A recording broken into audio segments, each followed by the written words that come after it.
Hello, and welcome to the Empowerography Podcast. This is a platform created for women's voices to be heard and a place to share their stories, journeys, and successes with the world for the purpose of helping other women who might be on similar journeys. We are empowering women one episode at a time. I'm your host, Brad Walsh, so kick back, grab one of your favorite beverages, and enjoy the stories.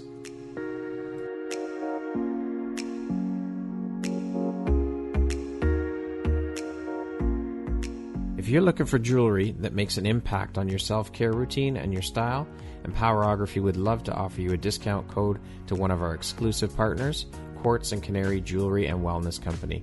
Please use code EMPOWER15 to receive 15% off upon checkout at www.quartzandcanary.com. Quartz and Canary is truly the place where spirituality meets style. Hello there, Brad Walsh here, your host of the Empowerography Podcast. Today, my guest is Cassandra Rose. She is an award-winning author and an intuitive life coach. How are you doing today, Cassandra? I'm good. Thank you so much for having me. It's awesome to have you here. Thank you for agreeing to be part of my movement, my collective, my whatever you want to call it. Thank you for participating in the podcast is what I'm trying to say. Thank you. It's a beautiful movement that you've created. Well, thank you. It's wonderful to have you here, and I'm thankful for the women like yourself who want to be part of this. I mean, without you women, this movement doesn't exist. So thank you. I appreciate you. Great, yeah. So you have quite a few titles under your belt. You're an intuitive life coach, a Reiki master, an award-winning author. It reads like quite the resume you've got. How long have you been a Reiki master? I've been a Reiki master for about a year now, but I've been studying Reiki and receiving treatments for a few years. But the intuitive gift has been something I've had my whole life and ability to heal people. So, yeah. Okay. What is an intuitive life coach as opposed to your regular life coach? What's the difference? Yeah, so I just take an intuitive approach. I use my intuition to be able to guide me. If I have like an inner feeling, a gut feeling about how to lead the sessions, I go with that. So just using my spiritual gifts and making that a part of my coaching business. And when I merged the two, that's when things ended up taking off for me. So I think that was the purpose and the plan for me all along. Okay. All right. How long have you been an intuitive life coach? So I've been in the industry since 2015, so about 5 years, but I took my intuitive approach and moved everything online for about a year and a half now. Okay. So I guess this pandemic that we're in is nothing new then. If you've been working online for the past year and a half, I mean, these last 6 months, shall we say, have been nothing different for you in terms of your business. I would say it's been even busier, to be honest. Really? Because I really help millennials find clarity when they're having moments of uncertainty and life transitions. And there's been so many people now more than ever that have been seeking clarity in this uncertain time. So I've been quite the busy bee for sure. Well, that's good. That's a very good thing for business and for you. Yeah. And for your clients, of course. Mm-hmm.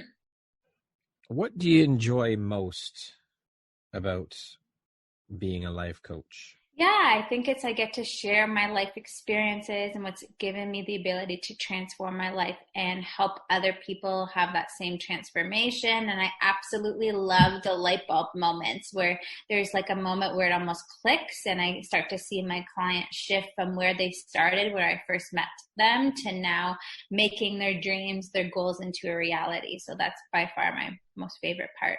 It's got to be the most rewarding for sure. Yeah, so fulfilling. What inspired you to become a coach? And is coaching the main focus for you now then? Yes. So it's definitely my main focus. What inspired me to become a coach is from a young age, I really wanted to make a difference in the world and I didn't know what that meant. And I was kind of teeter-tottering between becoming a teacher and becoming a psychologist. And I went the psychology route in university. And when I graduated, I fell into personal development and studying. And what I came to realize is being a coach is almost being a teacher and a psychologist kind of all in one. So it's amazing. So you get to use all the tools in your tool belt. Exactly. Yeah, on my terms too, instead of, having a job that you punch in, I get to create and have, use my creative gifts as well. Yeah, absolutely. What types of clients do you take on? And could you walk us through a bit of your process from when a client first contacts you to onboarding them and they hire you for your coaching services? Yeah, so I work primarily with millennials. Okay. That's normally the people I work with that are seeking a transition in their life. So maybe they're trying to seek more, find their purpose, have an idea. Maybe I want to start a business, but I don't know how. So I help them with their question marks in their mind and help them find clarity ultimately.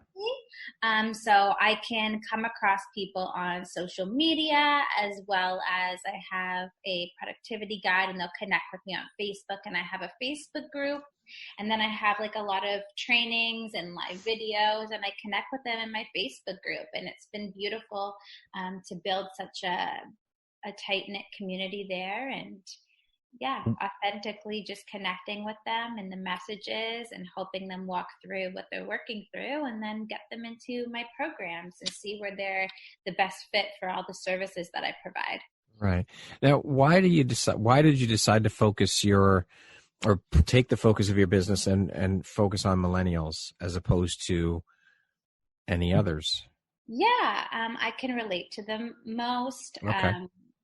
My moment where I was having my biggest now what moment that we'll talk about a little bit later, but my biggest uncertainty moment was in this millennial graduate transition of jobs type of moment in my life. And that was something that I was introduced to personal development in that time and walked through. So I think it's that ultimate authentic relatability. And I feel like there's such a need for that demographic because we have been put into this society that has been created from the Industrial Revolution, if you really think about it, of going into school and getting a job and having the retirement. And now things are transitioning with all the uncertainty that's happening. So I saw a lot of people in that age demographic are having difficulty in that system and are looking and seeking more. And I just share my authentic truth with that demographic, and it seems to be working in a fluid process. So okay. Now, your primary focus there, but do you work with other people, adults and 100%. whatnot? Okay. Yeah, 100%. Okay. That's just the focus of your business is millennials. Yeah. Okay. The primary, where, my advertisements on Facebook or the main people that connect with, but I also have clients, primarily women of other ages as well. Okay. Now, you graduated from university with a psychology degree, as you mentioned, and experienced a now what moment. So how did you deal with that, and what were your next steps? Yeah, so halfway through my degree, I found out that becoming a psychologist in Toronto, Canada, where I'm from, they changed it to 12 years. And I was like, now what am I going to do? I don't want to be in school for that long. Something just didn't feel right inside of me. So it led me down a path of being like really uncertain, really depressed, very stuck in my own stuff and not knowing what my next steps would be. So I went to the university counselors and stuff like that. And they were like, yeah, you'll figure it out. Don't worry. Here's some pamphlets. So it was like a very dark time. I actually ended up volunteering in Africa. And that's kind of when I fell into mentorship. Okay. I was mentoring some kids in after school programs. So in the midst of that, it wasn't in that exact moment where things started to fall into place. It became more natural, I would say about a year later, when I came across personal development and reading books and attending seminars and was introduced to the whole industry. And the more that I put myself out there and said yes to opportunities that were placed before me, that's when things really started to shift. Okay. Interesting. Now, you went from having a psychology degree, graduating with that, and you had your now what moment. You ended up going into the insurance industry and working for some pretty big brands. Was this something you decided to do to kind of bide your time until you figured out exactly what direction you wanted to take in life? And what did you learn while working at these big corporate companies in the insurance industry? Yeah, so my dad actually has his own insurance business. So because Okay. I was really uncertain and I didn't know what to do, I thought, okay, let's follow the family footsteps. They're doing Yeah. it for themselves. So I got into one of the biggest insurance companies in Canada and was working with them, and it just wasn't right. I really was good at it. Like, I have a lot of sales background, so I was doing well, but I wasn't fulfilled. And then I got into marketing and sales for some big companies like Coca-Cola and Nespresso. And Uh-huh. those experiences with the insurance and then with these marketing for these big companies, I really got to learn a lot of sales experience and customer relations kind of experience. Right. I think is all about people at the end of the day. So it just helped me learn how to communicate and learn how to position and market myself, which has helped definitely with doing things online as well. And yeah, So it was of great value to you then, that experience. Okay. 100%. I totally feel like every experience that we have in life is for a reason and for us to Yeah. learn something. Yeah. So, I would agree with that 100%. yeah. You've also just written and released a book fairly recently called Create the Clarity to Achieve Your Dreams. Is that something you've always wanted to do? Write a book? Can you tell us a bit about the book? Yeah, of course. So it's called Now What? Create the Clarity to Achieve Your Dreams. And it is something that I've always wanted to do. On my vision board for years, I had to write a book, and I've had lots of amazing people and friends in my circle that have written books, and I was very, very inspired by them.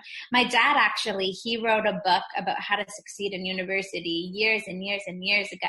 And so I've been conditioned and inspired to write a book for a really, really long time. Right. And it ended up being a beautiful, intuitively led process of bringing this book to life that started about a couple of years ago, trying to figure out what was my next project, and it felt like a right thing to do. So the book is really for people that are experiencing now what moments. So times of transition and uncertainty, and they're looking for clarity. So I walk you through how to clear what's holding you back with limiting beliefs and mindset, help you define what is going to be next for you in a purposeful way, in a joyful way, and then helping you get that first action step taking place. So that's the main basis of the book. And it's cool because I have my personal stories, but then I also have little exercises within the book. So you can grab your pen and you can work through it. So my hope and my intention is the person that you are when you pick up the book. If you give it 100%, by the time you close it and finish it, you can have some sort of transformation and breakthrough. That's awesome. I mean, we are our own worst enemies. These self-limiting beliefs, as you said, it's a hard process to learn how to get the hell out of our own ways and tune all the external noise out, because there's tons of that too. People chirping in your ear about this and that, and we don't think this is right for you, and we don't think that's right for you. And it's just getting out of our own way, I think, is probably one of our biggest problems, is learning to do that. Yeah, because we've been conditioned that way by society. I actually talk about this in the first chapter. Society, our parents, the whole system, the pressure of like the ABCs of success of like, okay, go to school, get a post-grad, get a degree, and then go into the workforce, and then work, and then you can enjoy life later. And I think that what's amazing about this generation, the millennials, like the Gen Zs, all these people, they're starting to realize, okay, you know what? It doesn't have to be that way. So. Yeah, this path that's laid out for everybody. I mean, why should you have to wait to enjoy life until you retire? By the time you retire, who knows how long? I mean, nobody knows how long we have on this earth. So why would you wait to enjoy and do the things you want to do in life until you're retired? That's that concept to me. And I mean, it's taken a long time to realize it, but that concept became so insane to me. I learned that no, why should you have to wait? Probably within the last 5 years, I would say, I've learned that no, you don't have to wait. Why wouldn't you start now while you are of willing mind and able-bodied to be able to do the things you want to do? You don't know what's going to happen years down the road when you retire. And who knows when you're going to retire? I mean, if you're an entrepreneur, you may not retire till you're 75. 100%. So why not live life and enjoy it while you're working? 100%. Like not living your life on your 2 weeks vacation, Yes, exactly. It was so important to me. And that was another reason that I ended up going into entrepreneurship, because I didn't want to, just enjoy my life on the 2 weeks vacation. Yeah. It's crazy. I don't know, that concept is crazy, and that there needs to be a mindset shift for sure around that whole way of thinking. And so it's good that you're putting pen to paper and put that out there and making people know, or letting people know that, hey, you know what? You don't have to do things this way anymore. This was old mentality, you know? 100%. It's just crazy. So how long did it take you to write the book? Yeah, so it was a 2-year process, which was very interesting. I wrote the most of it, maybe like 60% of it, and then I had a pause, and I was like, is this writer's block? Like, what's going on here? Mm-hmm. And I came to realize, I meditated on it just to take a pause, because there was more life experiences that were meant to be in the book. Right. And then again, like I got an influx of writing things, and I actually submitted things to my editor and got some revisions. And I spent a while, doing the revision process, and my whole book edits all disappeared. And this was a month before I wanted to launch, which was pre-COVID in March. And I remember just it happening and just laughing, like I didn't know what to do. And I didn't know what to do. And I ended up just realizing now, which I didn't know then, is, the pandemic, everything that's happened. And I think that the book release, being about a month ago at the time of this recording, I think the book was supposed to come out in the midst of this pandemic because of all the people having all of their now what moments right now. So It's perfectly timed. Awesome. See, things worked out the way they were supposed to, right? 100%. I love it. Now, where can people find the book for those that are interested and want to seek it out? Yeah, so it's available on Amazon. So Now What? Create the Clarity to Achieve Your Dreams by Cassandra Rosa. So, yeah. Get out there and get that book. Get inspired, people. Yeah. Now, you're also an award-winning speaker. What types of topics do you like to speak on? Obviously, some of the stuff is in the book. And what types of speaking engagements have you done? Yeah, so there's been a little bit of a pause because of everything going on with COVID. So things have been more on the virtual aspect for sure. But I love talking about, finding your purpose and how to deal with uncertainty and find clarity. So everything kind of in the book for sure. And then in terms of speaking gigs, a wide array of things for different events, for different organizations. Do you do corporate events as well? Just for people within my network, to be honest, but I am totally open to it because I do have the experience, and I'm a member of Toastmasters International, which is that huge, big speaking organization. So yes, Toastmasters is huge. I know. Awesome. Are there any specific tools or books that have really helped you along your journey? Oh, so many. Okay, so tools, I would say meditation is a big tool in the industry of personal development for a reason. I feel like that has really helped me with the healing process and dealing with stress management and all of these things. Vision boards have been really, really, really big for me. Actually, when I started in the industry, I did vision board workshops. Community centers with kids. That's really helped me just to hone in and have a visual representation of what it is that I wanted to step into and keep me focused. So meditation and vision boards are a couple of my favorites. In terms of books, so many books. So anything by Rhonda Byrne. I also like Gabrielle Bernstein, so like The Universe Has Your Back type of books. Yeah, those are few of my favorites for sure.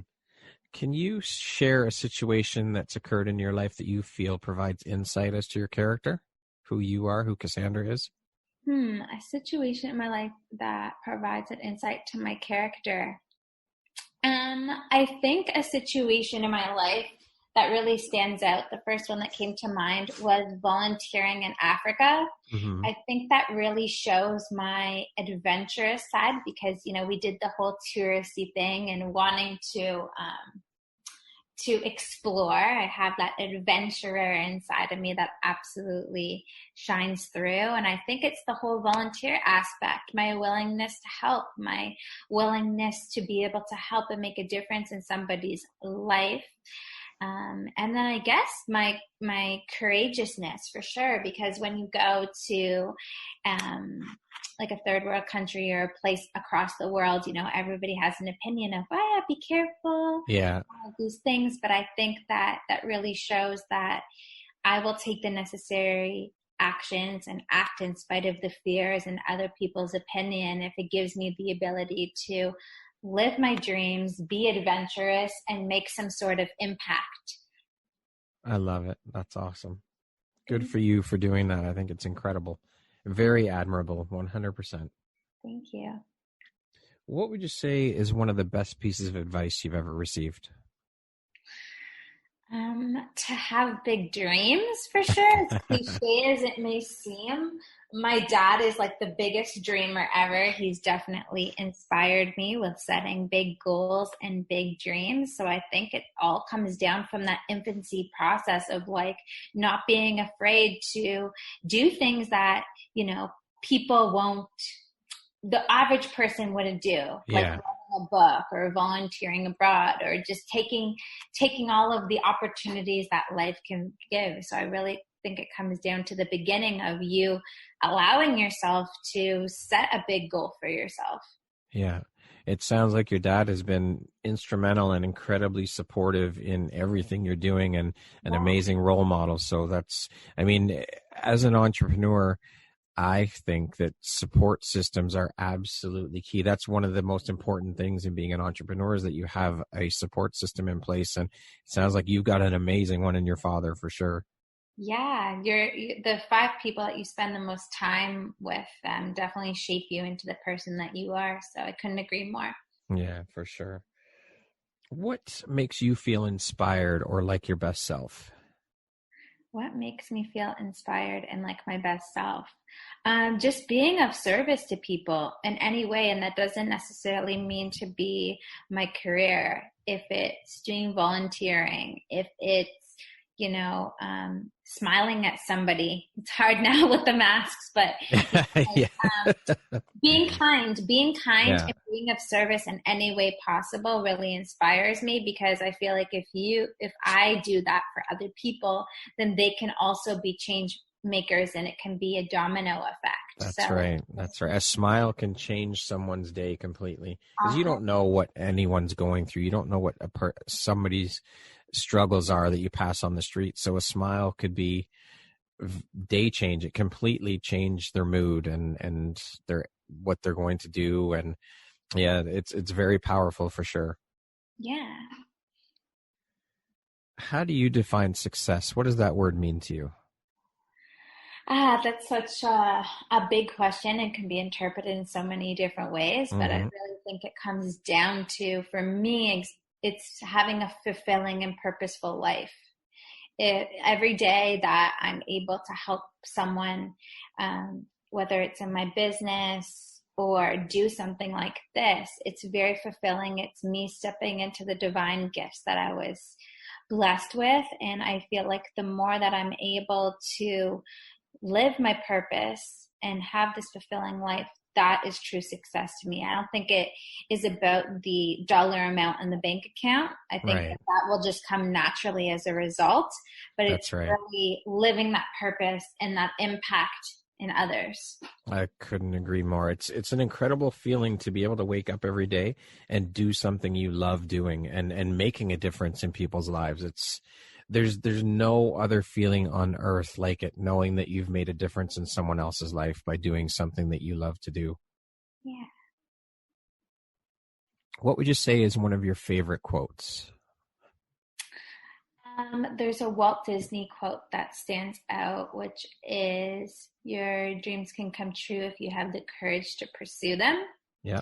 That one's one of my favorites. It's on my it. vision board right at the top.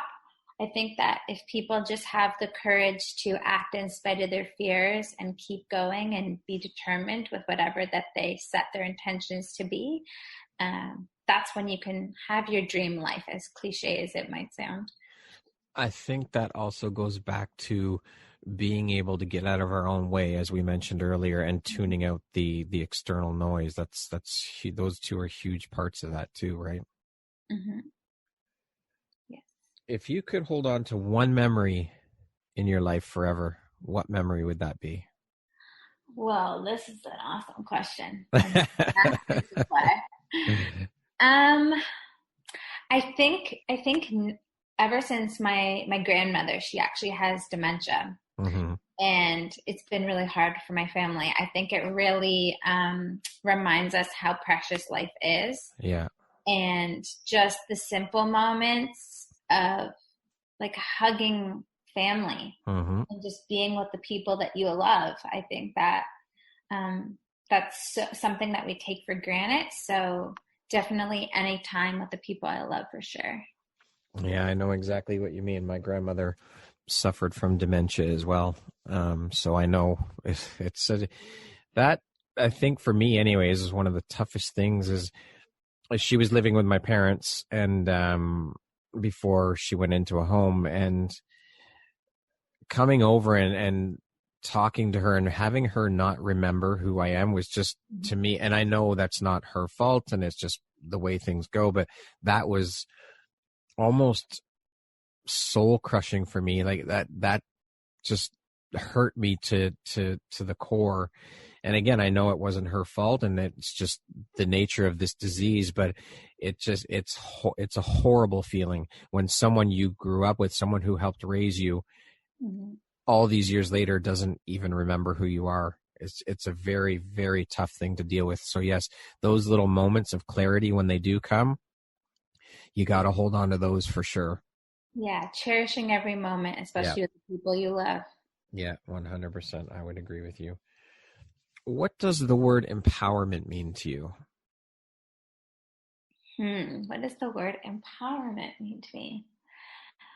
I think that it's, again, going back to everything that we've been saying, but like just stepping into your purpose and just taking action. Because I think that people all have the power inside of us. Like each and every one of us has the power to step into our gifts, step into the life of our dreams, step into whatever it is that we desire. But I think it really just comes down to taking a step into that.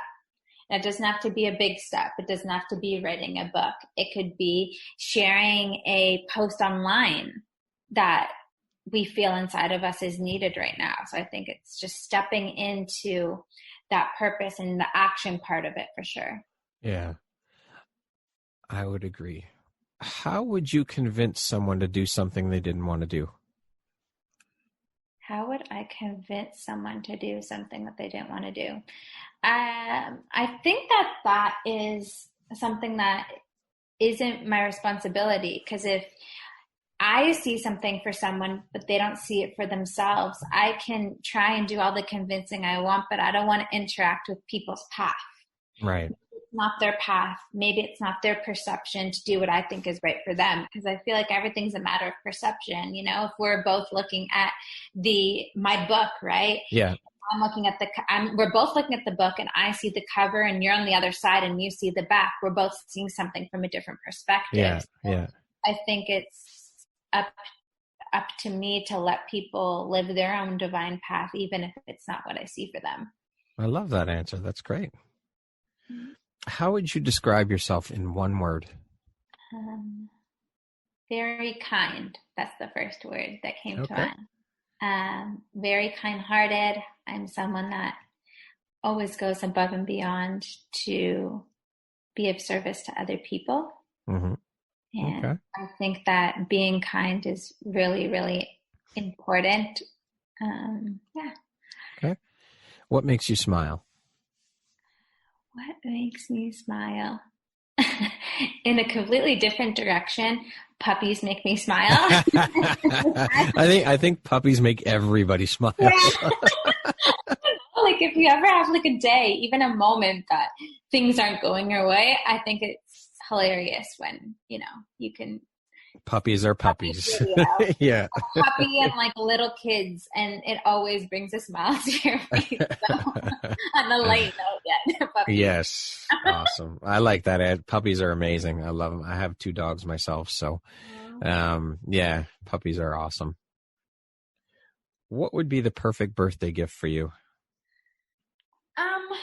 I'm not a person that likes a lot of physical things, like having gifts that way. Yep. I would much prefer to have an experience with the people that I love. So, I remember one of my favorite birthday gifts that I ever got. My friends all came together and they got me to do the Toronto Edge Walk. Oh, okay. Yep. On the CN Tower. Yeah. Yeah. So in Toronto, there's that huge CN Tower, the big tower. People may know it if they're not from Toronto, from like Drake's album. He's sitting on the CN Tower, but this is one of the tallest buildings in the world. And you can actually walk on, a ledge on the top of it, on top of the restaurant, the revolving restaurant that they have. And it was just such a memorable and thrill-seeking and beautiful experience with one of my best friends. And it was a bucket list item that I've had for a really long time. So definitely experience this for sure. Awesome. Well, you got to cross that off your bucket list. That's huge. Yeah. Money or fame? May I say neither? I would say impact over money and fame. I'm not that person that is looking for all the crazy likes and the gajillion followers. I'm going to lead with impact and trust that the money and the recognition would come as a result. So that's not my motivation behind everything. Right. If that makes Love sense. it. Yep, absolutely. Love that answer. Early bird or night owl? Night owl, for sure. I don't know what it is. I guess with the quiet of being in the house, I get all my creativity at night. I don't think I can. I don't choose to become a part of the 5 a.m. club that people. Yes. Robin Sharma, the 5 a.m. club. Yeah. Yeah. If you could be any animal in the world, what animal would you be and why? A lion, for sure. A lion. So if you will see my picture, I guess, on this podcast, you'll see I have really big curly hair. And from a young age, people used to make fun of me and sing the Lion King song. And I was bullied as a kid. Oh, no. But now I kind of see it as a compliment. Because lions are just so powerful and so majestic. And, the king of the jungle, right? Yep, that's right. Yeah. I love it. You flipped the script on that one.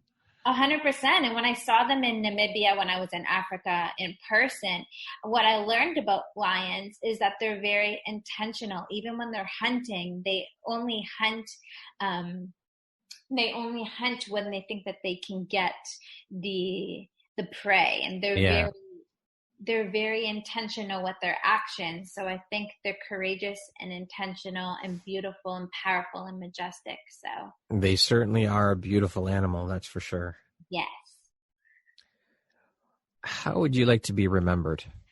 I would like to be remembered for someone that always acted in spite of their fears, was very courageous, was someone that was a part of helping people have their transformation and get out of their own way. There's that theme again. Yeah. It's recurring in our conversation today. Yeah, help people find their clarity that they're seeking most. Very generous, very kind. And I'm not a mom yet, but in the future, I'd like to be remembered for being like an amazing mother and wife as well. Okay. Yeah. If you could go back and give your younger self one piece of advice, what would that piece of advice be?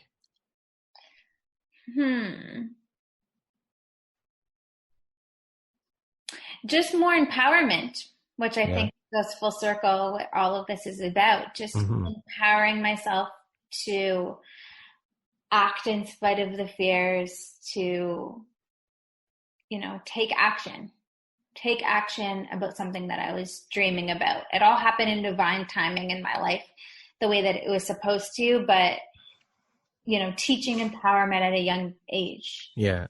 Yeah. Yeah, I mean, life is short. We only get one go around, so why not do the things you want to do and just live your life, live your best life, do the things that make you happy. Mm-hmm. Yep.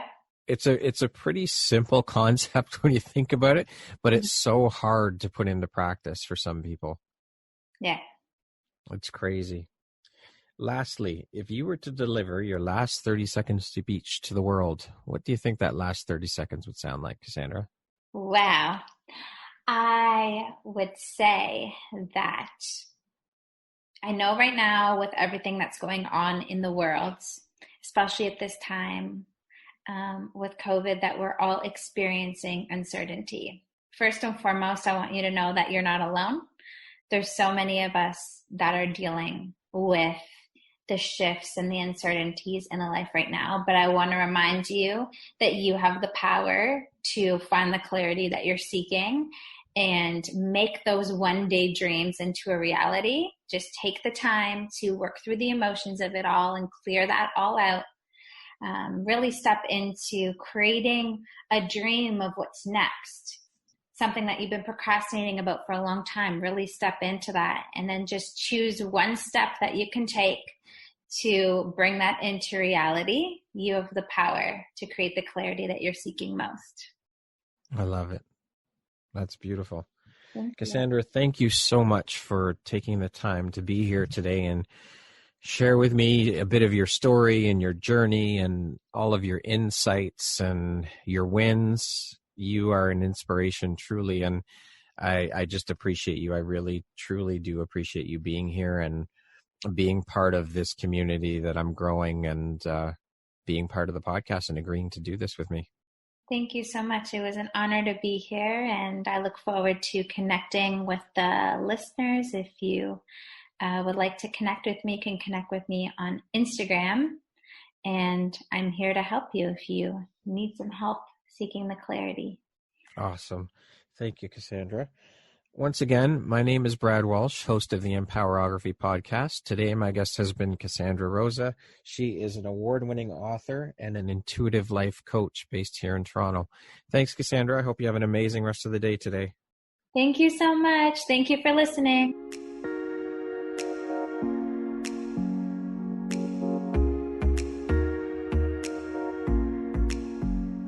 Thank you very much for listening to this podcast. If you haven't yet, please be sure to subscribe, rate, review, and share with all your friends.